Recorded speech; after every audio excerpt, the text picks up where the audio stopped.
Hey guys, so regarding the 1095 hand, actually, we concluded that folding to a passive player who is donking on that 9 turn is probably a good idea, but after that, a bunch of additional questions in my head came up, and I couldn't just let it pass. I had to go ahead and solve that because, like, I thought that there were actually some additional spots which arose from the situation, which are kind of relevant and that I kind of wanted to explore a bit more. So I think this is why, it's could be another good example of, what you can do with the solver is like sometimes you want to figure out a pretty simple spot like the 1095. It was quite simple overall, but then out of that, while you're doing some work on it, a lot of new questions appear and arise, and so I went ahead and did that. Anyways, by the way, this week, my mother is visiting me, and someone else, like a friend, is visiting me during the weekend, so I'm not grinding as much this week. I mean, I did grind, like, I don't know, 1,000 games last week at least. But anyways, the point is, like, because of that, I'm probably not going to grind as much this week. And basically, when I don't grind, I tend to put in more time studying. It's easier for me to balance study plus seeing people than grind plus seeing people. But I don't know, could be the other way around for others. So anyways, over here, what we notice is, again, this is the GTO strategy. It's using a lot of mixed sizings, and as we know, this is going to be really hard to implement. I mean, Jack 10 off is betting half pot with a few combos and betting 3/4 with some combos. Just like, how are you going to remember that? I'm going to grab a water. I need a drink. Be right back. Okay, so as I was saying, flop strategy is already, the whole splitting the sizings thing's kind of tough. And so I wanted to see if we could just pick one sizing instead on this flop as a default.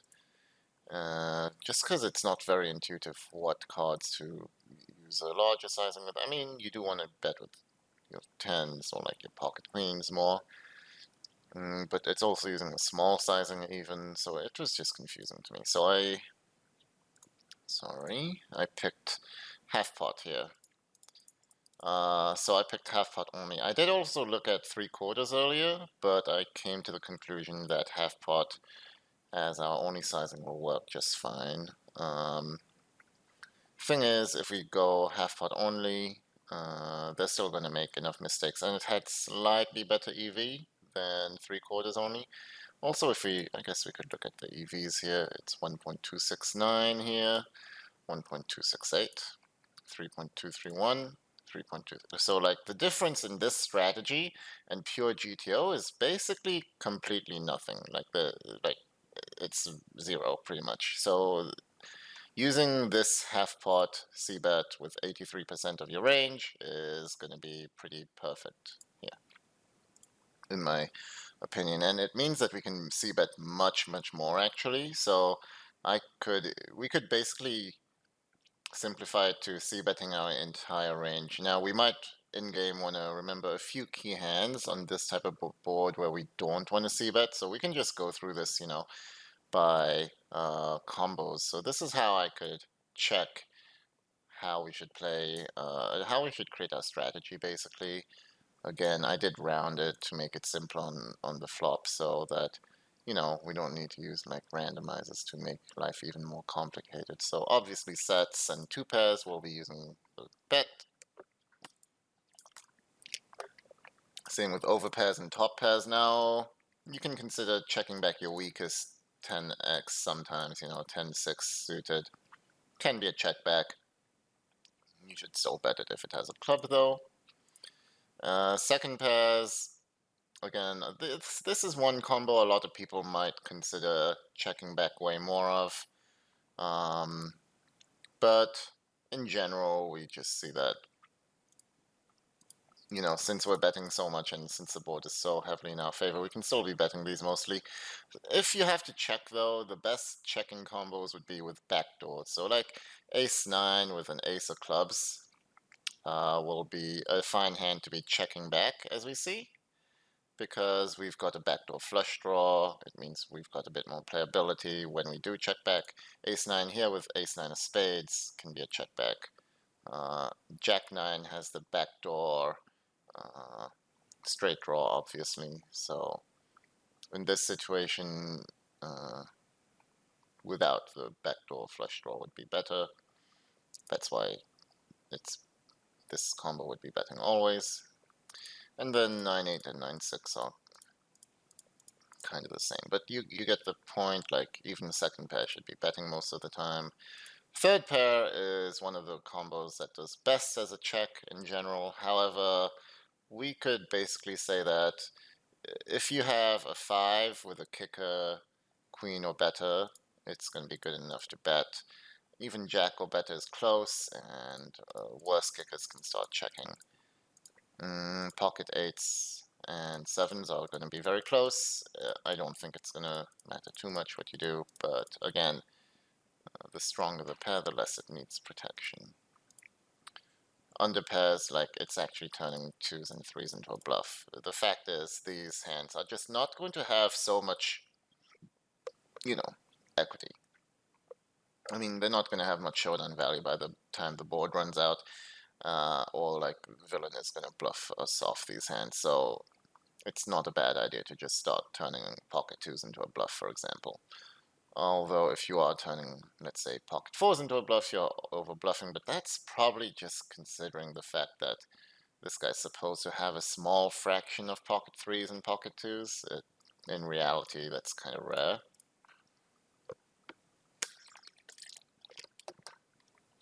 Regarding ace high, ace king is the best combo to check back. The reason for this is because it's the combo with the most showdown value, and also we're going to want to delay on an ace or a king pretty much always, and they probably won't be probing that much on a king or an ace on the turn, and so it benefits from checking back. I mean, we do want to barrel too, but we're going to barrel on those cards anyways, so it won't matter too much. Like, we're going to have enough aces and enough kings when we see bet anyways, basically. Otherwise, you see bet pretty much everything. I mean, there's a few reg, like ace queen is, you know, kind of like with a backdoor ace of clubs, maybe you can consider checking it. Ace 7 and ace 6, they have like backdoor straight draws here. If like a 7 or 8 comes, 7s, 8s, and 6s are generally cards that big blind is gonna attack if the flop goes check check quite a lot. So it's gonna be good to have, you know, some of these 7x, 8x in order to protect that range. King high. I mean, king high, basically king queen and king jack have decent equity. They, you know, and king 8, king 7, king 6, they have decent backdoor equity. And then these are just being turned into bluffs, pretty much. Yeah. You notice that king 3 and king 2 of clubs are actually going to be the one combos checking, because these can easily call a probe on the turn, for example. And then it's just like air, and actually we see a ton of air is just going to basically, the way I'd go about this is we should bet pretty much all of our air except for 8-7 and Jack 8. So 7-8 and Jack 8, maybe Queen Jack. These are open-ended straight draws. Again, very useful to be able to call probes with them. It's going to be useful to, for example, hit a 6 or a 7, a 9, or like an 8 or something, and then be able to have a straight on those cards in our check back range. So, and everything else, I'd say, generally wants to just be betting. Yeah, Jack 8 of clubs, 8 7 of clubs can be betting, obviously, because they have so much value. So this is how I'd look to be like playing my strategy on this flop. It just c-betting a ton. As we see, you know, one thing Mari Monkey was saying in the review was that he would be checking this board with a very high frequency. And as we see, GTO is never doing this. And so, because we just actually have a really big range advantage and we have a nuttiness advantage. And so, you know, it's good to note when you have these intuitions and when your intuition is proven wrong completely. And good to note this because probably some other people that you play with or you play against at your stakes, they have these same intuitions and they're making very similar mistakes. You know, I didn't really disagree with you on this either. I thought it would be checking more than this as well. But as we see, it's really not checking very much. And so that's definitely something to note and something we want to know how to take advantage of. And so maybe one question I could ask here is what happens when, you know, when they check back and like, I don't know, a blank comes firstly, we could check that.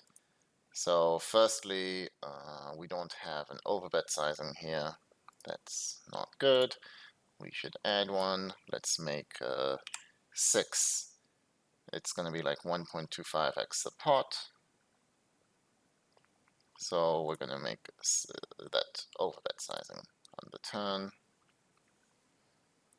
And I think we're going to be seeing a lot of overbets on this too from out of position when they check back.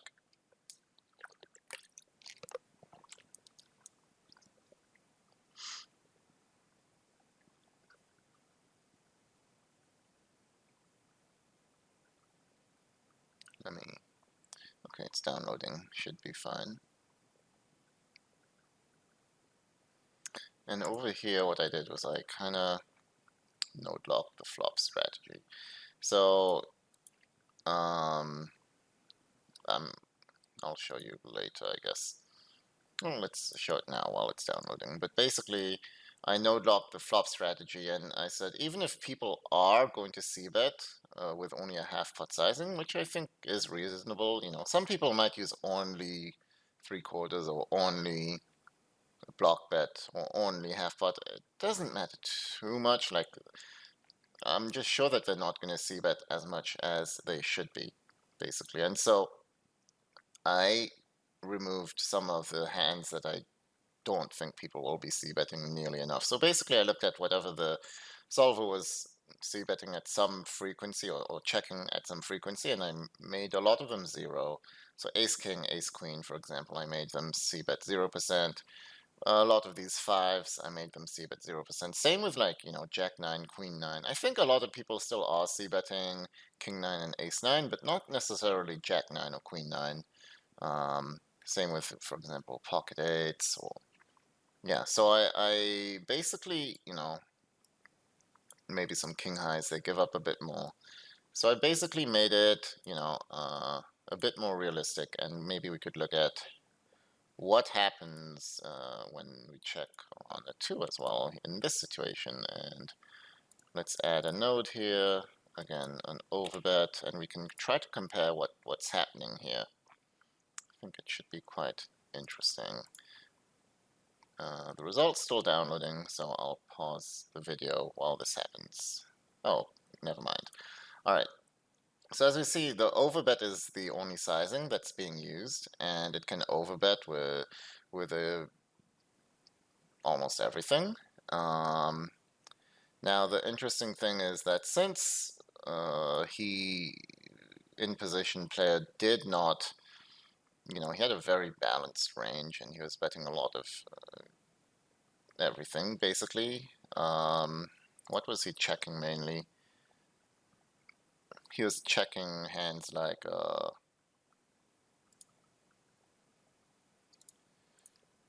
he was checking, I don't know, weak pairs mainly, third pairs. So like in general, his check back range was already kind of capped. So I don't think it's going to be like the biggest difference between these two here, since he was checking back some reasonable range that is kind of capped. Anyway, since all tens and better were betting, we can now overbet nines for value. And yeah, overbet should definitely be the best sizing here. And doing it for value makes sense. Now over here, because this guy was checking back a few more nines, maybe we cannot overbet, for example, 9-7 or 9-6 as much just for value, which might be kind of interesting to see. So I'm interested to see the difference. I do assume that it's going to overbet still, though, on this too. Like one thing I noticed was that GTO was checking back a lot of these 8-7 type of hands on the flop, whereas I don't know if in reality people will be, and I don't think I actually edited it properly there to show that. So that might have been a mistake. Anyways, it's even overbetting like King 5 just for value, or like just to deny equity. And as for like, yeah, it's just overbetting a ton. I don't think it's actually turning. I mean, a 5 is kind of weird. I think it is like kind of mixing it in for equity denial. Because like it doesn't make much sense to split its sizings here, as we notice. Like it's not got a small sizing. It does have a little frequency of hot size bets, but probably it's just like an irregularity. It's very small frequency.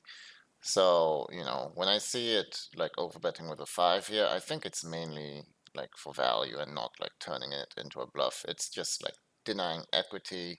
I wonder what GTO has to call. So he has to fold ace king, he has to fold ace queen, ace 7, ace 6, and he has to call his nines. He has to call all his nines. He has to jam the 10-6 for value, because that's the top of his range, and then the third pairs are, you know, like 5s are put in a very difficult spot, but as we see, he's mostly going to call again.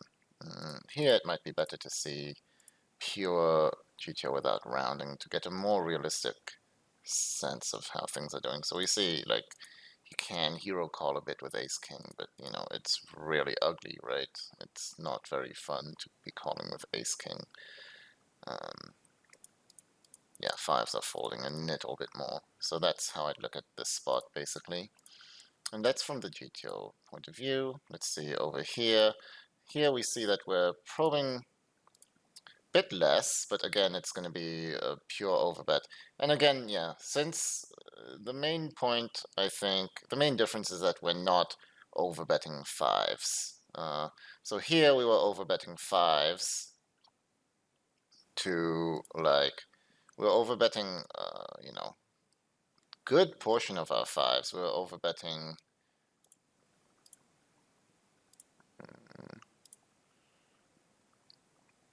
God, I wish I could see percentage of hands, but anyways, we were overbetting like, I don't know, about 20% of our 5s. Here we're not doing any of them. Also, we were overbetting almost all of our 9s just for value. Here we're not doing it except with like king 9 and queen 9. Yeah. What happened on like ace 9 was checking a bit, but mainly betting still. So like king 9 and queen 9 still has a bit of value. And because we have less value in our overbetting range, we kind of have to, you know, we kind of have to slow down a little bit with our bluffs in general. So we notice that there's like, it's overbetting like half its no draw, like total air trash hands, basically.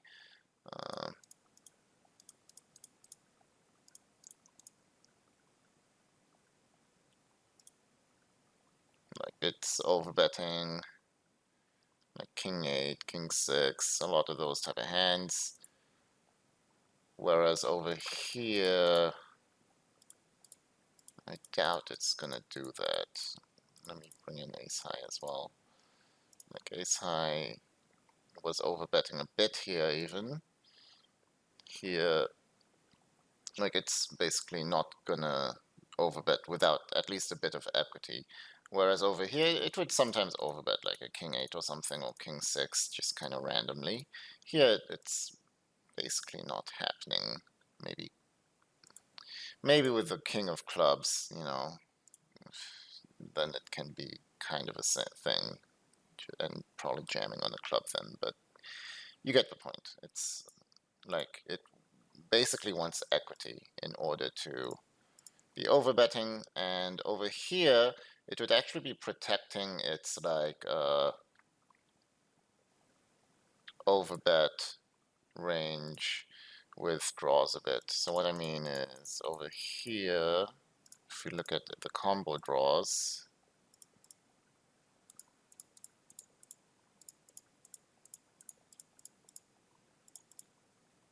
so if you look at the combo draws here, we see that it was protecting more with hands like 8-7, Jack-7, Queen-8, 4-3. I guess, I don't know, whenever I see that, I'm always thinking it's gonna like, no, it's always gonna raise, but okay, it's actually not raising these combo draws. Okay, that's interesting. But it was like, it was basically checking some more of the combo draws, whereas over here it's basically betting pretty much all the combo draws.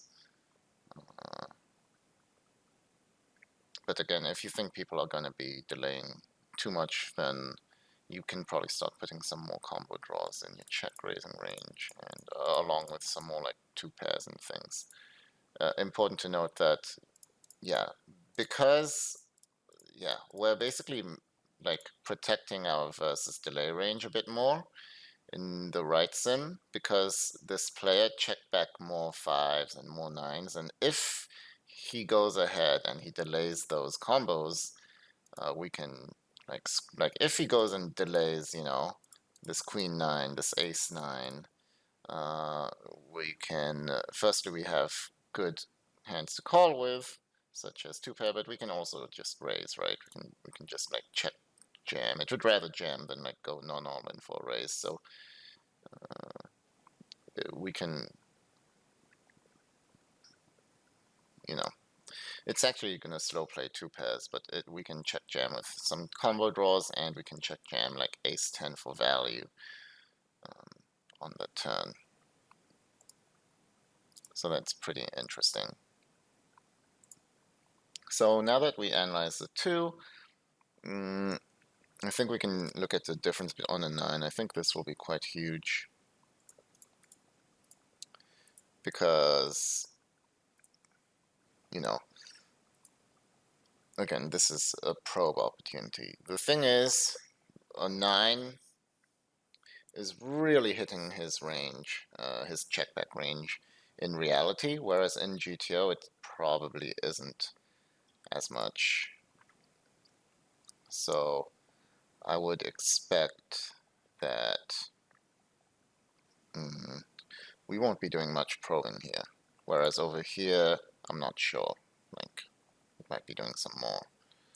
But I think this 9 is, given the inputs on the flop, is going to be one of the best cards for in positions, right? And yeah, like I might just kind of, you know, keep going through these different type of turns all day, and that's how I get an understanding of how GTO is thinking, and try to like put these concepts into my mind, basically. But I don't want to look at too many flops today. Maybe I'll also look at ace high or king high. Like an ace on the turn. But yeah, maybe I'll just do some more of this on my own.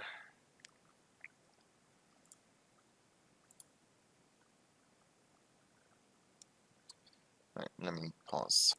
Okay, so the sims are done, and yeah, pretty huge difference here. On the right, there's going to be mainly, again, overbet still, and checking 50-50. And here, on the right, sorry, that was on the left in the GTO. On the right, because he's checking back so many nines, we can basically check most of our range, like checking 80%, and like there's no need for us to polarize our range versus him because, you know, we're gonna run into a very polarized range ourselves. So it just makes no sense to ever be betting large when the 9 comes.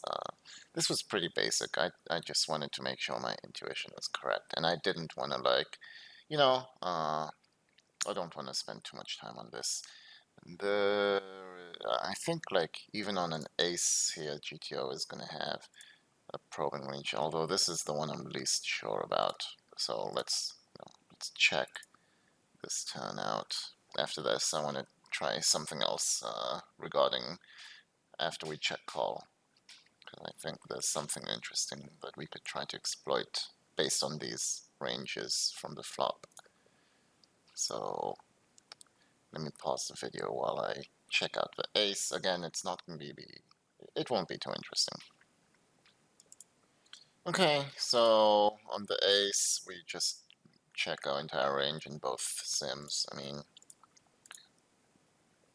I guess that he's gonna have just way too much of an ace advantage. So I was thinking maybe in the GTO solution it might have a bit of a probing range, but I guess not really.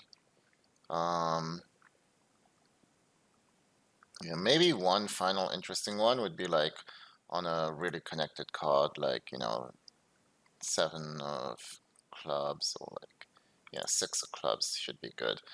Over here, my thought would be that we would be probing firstly with a much smaller sizing, because maybe half pot, even like a block bet sometimes maybe, because I think that, uh, flushes are basically the nuts, and they're going to stay the nuts on almost every river unless it pairs, and even on a board pair, flush will still usually be good anyways, right? So there's not much need to protect with an overbet, not much need to deny equity, and so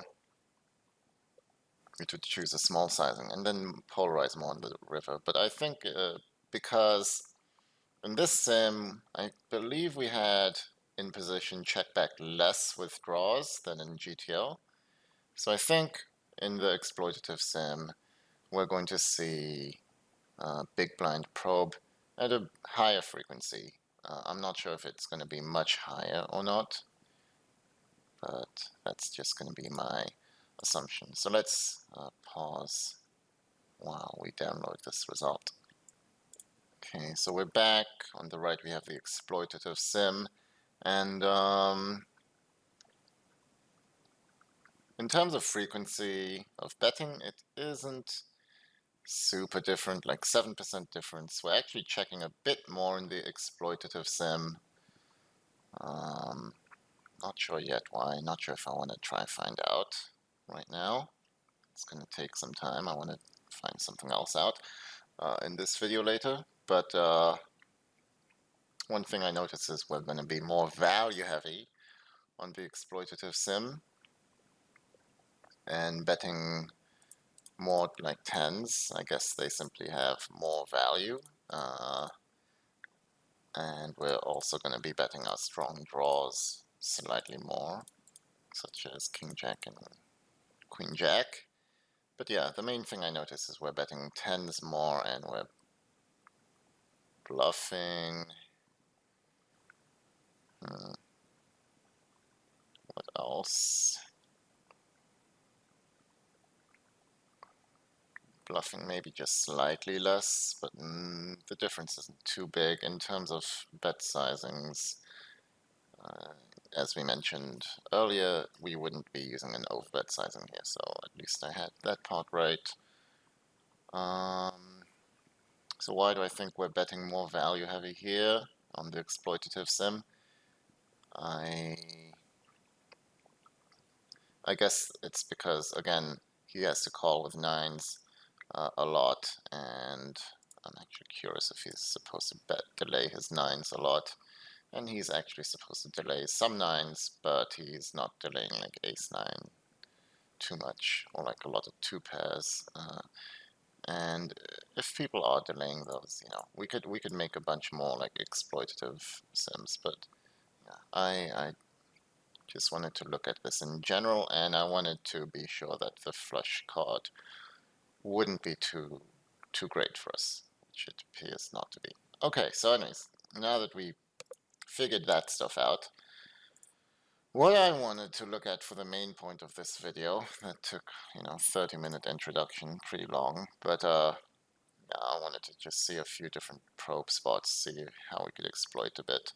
So again, here are the two pre-flop ranges, the exploitative one where we have him checking back more like a human would. I think more humans would check back way more like this compared to this in general, like way more with fives, way more with nines, more with ace king, king queen in general. I mean, maybe not totally, but something like that, right? Now, and we call, and I think, so I wanted to look at what happens on a 9, because I think on a 9 here, because this guy over here is check backing like half his 9s, and this guy here is check backing only like 10 or 20% of his 9s, I think on a 9 we can donk a ton on the 9, and that's what I want to find out. So we bring a 9 here.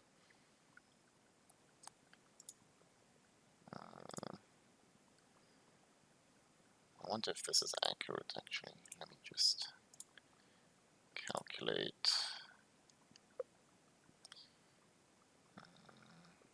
1 second. Oh, okay, it's quite fast. So here, okay, the results were accurate. Good. The difference isn't too big. We're donking only like 23, 25%. Okay, that's good to know, kinda. It's important to know that even though over here we had him c-betting more 9s, our donking strategy shouldn't be too different. Now, notice over here, we're only donking one sizing, right? And it's like 3/4 of the pot, or like half pot. We should always be donking only half pot here as our only sizing.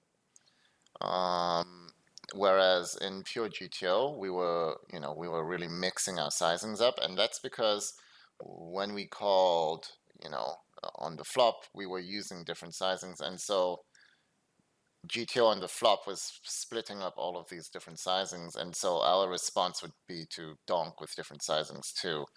Here this isn't happening, which is again why I think this is way simpler to remember and implement. Now the thing is, yeah, we're supposed to be like, again, people aren't just not donking like this, right? Like people are not, I mean, I don't know, they might be donking. I think in general they're donking more value heavy. I don't think people are donking king queen almost ever. They're not donking all like queen jack enough. They're not donking like enough of these flush draws. Maybe they're donking them sometimes, but I doubt they're donking, most of them. Yeah, so that's the main thing, I think. And so people are overfolding, but I wanted to see, people are overfolding, but I wanted to see how much can we increase our donk based on how much they overfold, because we were looking at an example earlier where we were overfolding a ton. We were folding like top pair. which is a massive exploit to be overfolding a top pair. In the previous video, I went through that, and it's like a really huge exploit, but against a lot of, weak players who are very passive, it makes a lot of sense to overfold top pair. But how much do people need to overfold in order to for us to donk a lot more? So what if, here GTO needs to call ace 8, for example, right? And ace 7 is, it's sometimes going to raise as a bluff. Like, what the heck, who does that? I think people fold pocket 3s and pocket 2s a lot. And probably some of these, 6s, 7s, and 8s. So let's just remove one of them. And probably, like, some will even fold, like, some of these gut shots sometimes. I don't know. I'll just do it once, maybe. And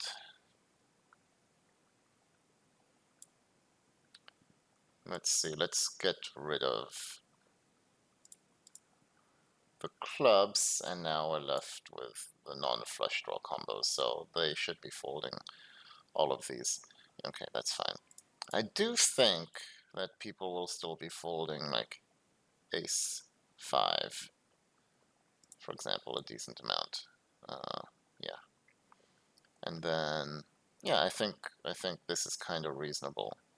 Like, this is what people will be calling. And maybe they're supposed to like raise small. I don't think they're gonna raise small with, for example, ace 7 as a bluff, or these ace 4, ace 3 suited, or like king 9. I mean, yeah, I just don't think so. So I want to see now, based on these things, on how they react to our donk. Oh, can we start donking way more?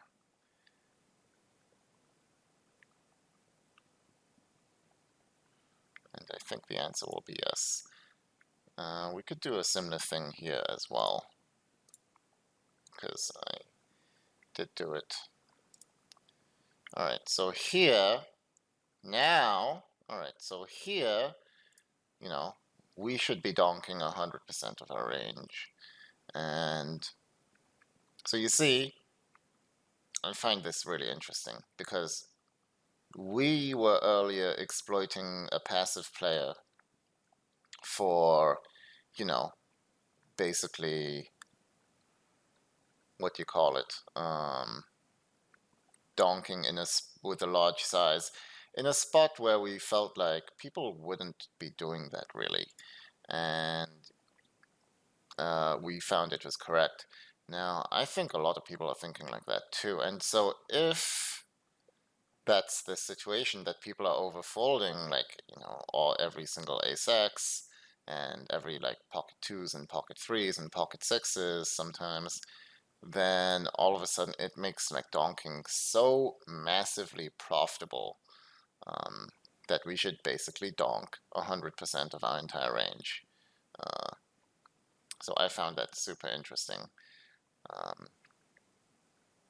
Especially like over here, since these guys have less 9s to be defending with. It's just like sick.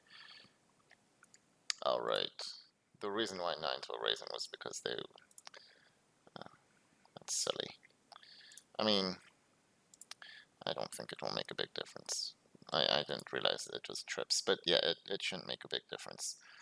I think what I want to do is I want to do the same thing here. I want to edit the calling strategy. Let's just get rid of like ace queen, ace jack, ace 8, ace 7, 3s, 2s, 6s, 7s, and let's get rid of all the ace highs that are not clubs. Okay, and let's get rid of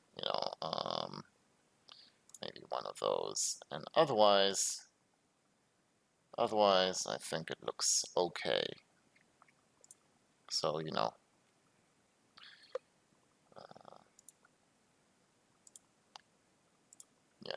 still donking 100% here. I wonder if it's good if GTO will donk 100%, because to be honest, this GTO player has a lot more nines than a real player. But it really shows the difference, I think. So here, as we see, it can donk much more, but because GTO is c-betting a proper 83% range and not, 70% range, it means he's going to have all the nines, and so we can't just, donk 100% of our entire range, basically. Yeah, so I thought that was pretty interesting and pretty important to look at, and it shows kind of the different ways you can exploit. So we were talking in the video of in Mario Monkey's video review, which I don't have anymore, that Jack 10 seemed like a reasonable fold, and then I proved it through a solver. But we can the strategy we chose is extremely exploitable, because as we see here, we're never folding any like even like a 10, and we're just folding ace X's a bit too much, and that was about it. And we're folding like pocket threes and pocket twos, so we're not even folding nearly as much as you would have, and yet here we are, where we can pick a very exploitable strategy. So let's say he calls, and on a 2, I mean, it's interesting because he already overfolded so much. We're not gonna like try to exploit it much. We're just we can basically check and almost the entire range and pretty much just value bet on a blank. Ace is actually not bad since he doesn't have many. I don't know, probably 6s and 7s are really good for us. Okay, it doesn't make too much of a difference. Like, okay, I guess the main thing is, the rivers are,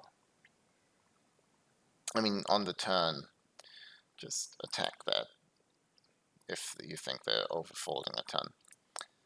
And yeah, so I thought that was pretty interesting and something that I wanted to look at. And you see, I wanted to just analyze the hand review first that we did, and then I moved on. Based off that, I thought of some other interesting things, and now I'm kind of exploiting my own thought process from earlier. Like, if somebody is donking with a large sizing, I think they're really strong, so I'm going to overfold. Well, what happens if I'm playing against myself, for example? How would I exploit that? This is how I would exploit it. So, yeah, obviously it becomes really important to know. That's why you need to know who you're playing against. Obviously, if you're playing against a very top player who has studied this spot before, then you have to end up, figuring out the GTO solution and playing, like a 30% donk or something, which would be the best. But in general, that won't be the case, and you need to kind of profile a player and then pick the best exploit against them. And